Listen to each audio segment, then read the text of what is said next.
हरी ओम श्री स्वामी समर्थ। एकदा खेड नाणूराहून स्वामी महाराज अक्कलकोटला यायला निघाले. भरपूर पाऊस पडून गेल्यामुळे सगळीकडे चिखलच चिखल झाला होता. स्वामी महाराज बसले होते मेण्यामध्ये आणि 6 ब्राह्मण आसामी मिळून तो मेणा चालवत होते. पण होत होतं काय, त्या चिखलातून चालताना त्यांना फार त्रास व्हायला लागला. तेव्हा श्रीपाद भट म्हणाले, स्वामी महाराज, मेणा फार जड लागतोय हो, आमच्याच्याने काही या चिखलातून आता चालवत नाहीये. ते ऐकून स्वामी महाराज मेण्यातनं खाली उतरले. मग सेवेकऱ्यांनी स्वामी महाराजांना घोड्यावरती बसायची विनंती केली. स्वामी महाराज बसले घोड्यावर. बरं, पण ते घोडं होतं ठेंगणं, त्या कारणाने सद्गुरूंचे पाय सारखे जमिनीवरती घासायला लागले.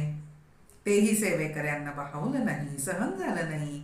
पुन्हा त्यांनी प्रार्थना केली, महाराज, आपण जर थोडे हलके व्हाल तर आम्ही मेणा उचलू. अहो, स्वामी महाराज पोट धरधरून हसायलाच लागले. भक्त काम कल्पद्रुम मेण्यामध्ये जाऊन बसले. मग यांनी मेणा उचलला. तो अगदी फुलासारखा हलका लागला बरं त्यांना. अहो, इतका हलका, म्हणजे रिकामा मेणा कसा हलका लागेल तसा हलका जाणवला.